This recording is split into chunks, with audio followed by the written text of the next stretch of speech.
Judge, Mhm. we were originally set for a motion to reduce his bond on the family law case, but he has filed motions to dismiss me as counsel on his cases. All right, So I are you retained or appointed? appointed. All right. So, Mr. Andrade, are you hiring an attorney? Well, if I get out, I will. I'm sorry, what? If I get out, I will. All right, so we're at the point now where this is your attorney. You understand? All right, and I don't know if I've explained this to you before, but if I have, then I'm going to explain it to you again. And I want you to internalize what I'm saying, all right? So, this is me coming from my background in the legal field. I've been a defense attorney, I've been a prosecutor. And when I would have clients, and I was a defense attorney for well over 20 years, when I would have clients that I was appointed to their cases, sometimes they would get upset with me. And you know what they would get upset about? They would say, well, I want you to come see me at the jail every day. And I would tell them, look, you have a choice. I can see you at the jail every single day and not work on your case, or I can see you the way I've been seeing you, which I would always see my clients on a Saturday or Sunday. And I would see them once a week or sometimes once every 2 weeks to let them know nothing's happening with your case. I want to let you know that I still know that you're here, right?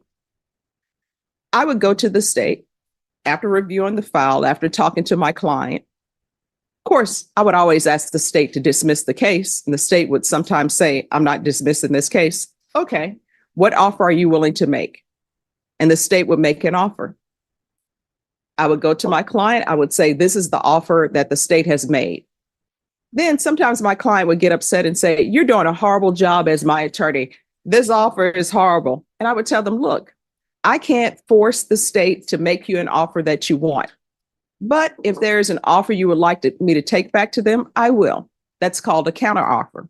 Sometimes I would take that offer back to them and the state would say, we're not doing this. The only thing we're doing is the offer that we've given you, right? And so sometimes my client would get angry with me and say, it's your fault that my case is not getting dismissed. It's your fault that I've been made this offer. And really, it's not. You can be upset by the offer, but your attorney can only present to you the offer that the state has made. The state can make an offer. You can think that offer is ridiculous. You can say it's ridiculous. Although I don't like when people do that because then communication breaks down. You know, it's a simple yes or no. No, I'm not accepting this offer. What I can tell you is when attorneys are on the wheel to come up for appointments, if they are not deemed qualified to handle certain cases, they will not be appointed to that case. You understand? Yes, ma'am. So when the state makes an offer, here's your choice.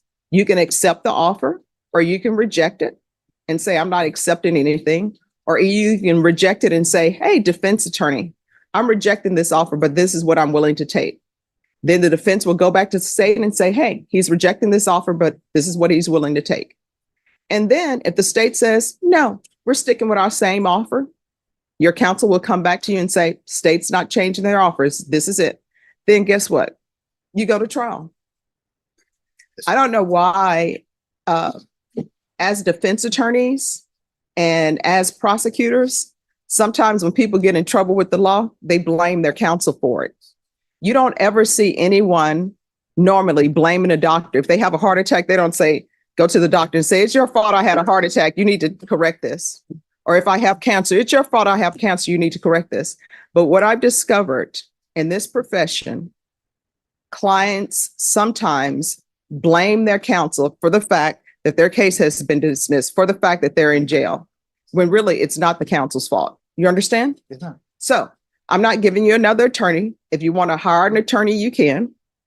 And if you want to hire an attorney, then okay, this bond motion is not going to be heard today. What's going to end up happening is I'll reset you. When are you going to have an attorney?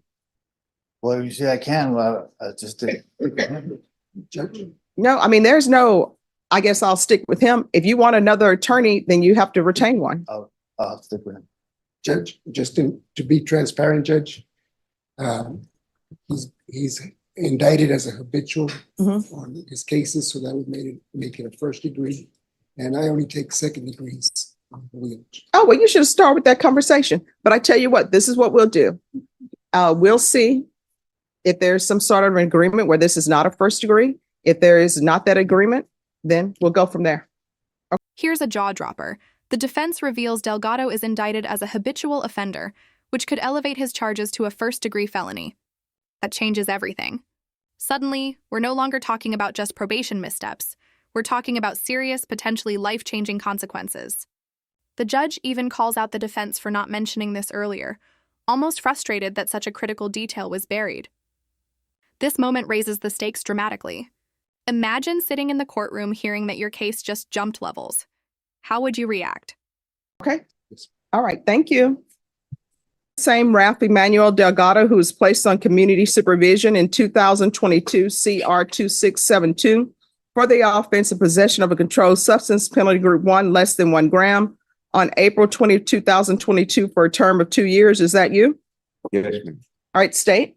Violated condition number 4 in Bexar County, Texas. The defendant, Ralph Emmanuel Delgado, did then and there fail to report to the supervision officer as directed for the months of December 2022, June and July 2023, in violation of condition number 4. How do you plead to that? True or not true? True. A proposed agreement? Yes, Your Honor, and we have discussed it with probation. It's to deny the motion and alter and amend for access services and ISP. That is your agreement, Your Honor.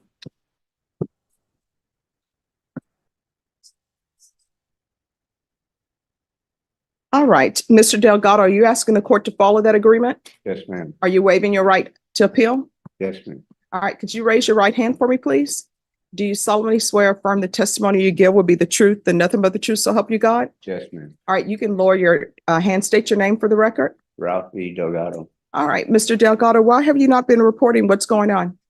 Well, actually, I did report, but when I reported, because they had me signed in the day that I had left, my appointment was at 11, and my probation officer, he came out about 11:15, and I saw him, and he called a name, and I thought it was me, so I started getting up to go over there, and then he told me to sit back down.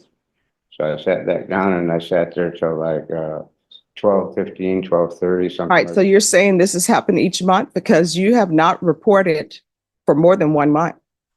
And you haven't been, although they're not considering it, and I'm not going to take it in consideration, but it also says in the motion to revoke, you have not been submitting to drug testing. Here's the thing. Both of them, the state and defense, have come to an agreement to continue you. Probation obviously wants to continue to work with you. But if you're not going to be honest, and if you just want to go to the state jail facility, I'll just send you to the state jail facility and you can get help on your own. But if there's something going on in your world that is making you unsuccessful at this probation, you need to let the court know. Because there are other people that we can place in ISF. It's not unlimited. You know, we don't have unlimited space in ISF. We don't have unlimited space for people to get help with their drug issues. So if you just want to do your time, you can do your time and be done. I'll take the probation. All right. So why are you not being successful at probation? That's what I'm trying to figure out. The one time I didn't go on the day that he wanted me to, it was like 3 o'clock in the afternoon, and he wanted me to go from the probation officer on 90 to downtown, and I didn't get there till 4:30, and then they already quit the testing. So, but I did go the next day, but I didn't get there the day that he assigned me to. Okay. All right. And so with regards to potential mental health, how are we going to work with that probation? Access services, the outpatient treatment with the Center for Healthcare Services that provides case management for all mental health services. All right. How long? Whether or not you have insurance. All right. Let me ask you this. How long will it take for them to set him up with that? To be completely honest, I don't have a time frame. We have to send over the referral. This is something new that's been brought to our attention, but my understanding is it's been great success. All right, so then this is what we will do then.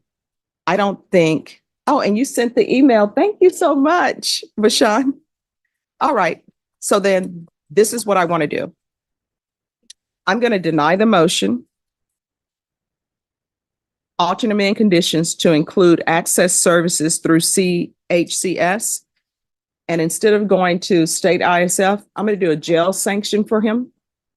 And we can set up the access. Can we do that? We didn't ask for state ISF, we asked for the ISP program, which ISP. is high risk, Okay. so that we can check on it more. How often will you be checking on him with that? At least 1 to 2 times a month. All right. He'll check in more often and we'll go to his home more often. All right. So how does everybody feel about a 2-week Bear County jail sanction so that we can get the access services set up? State's fine with it. Come on, Probation. 2 weeks. 2 more weeks in Yes. jail, you mean, Yes. before I can be released? Because do you have a place to stay? Yes. Who are you staying with? I had just bought me a travel trailer. And you're to provide today probation your address. Do you understand? Yes. All right. Is there anything else from either side? State. Nothing further, Judge.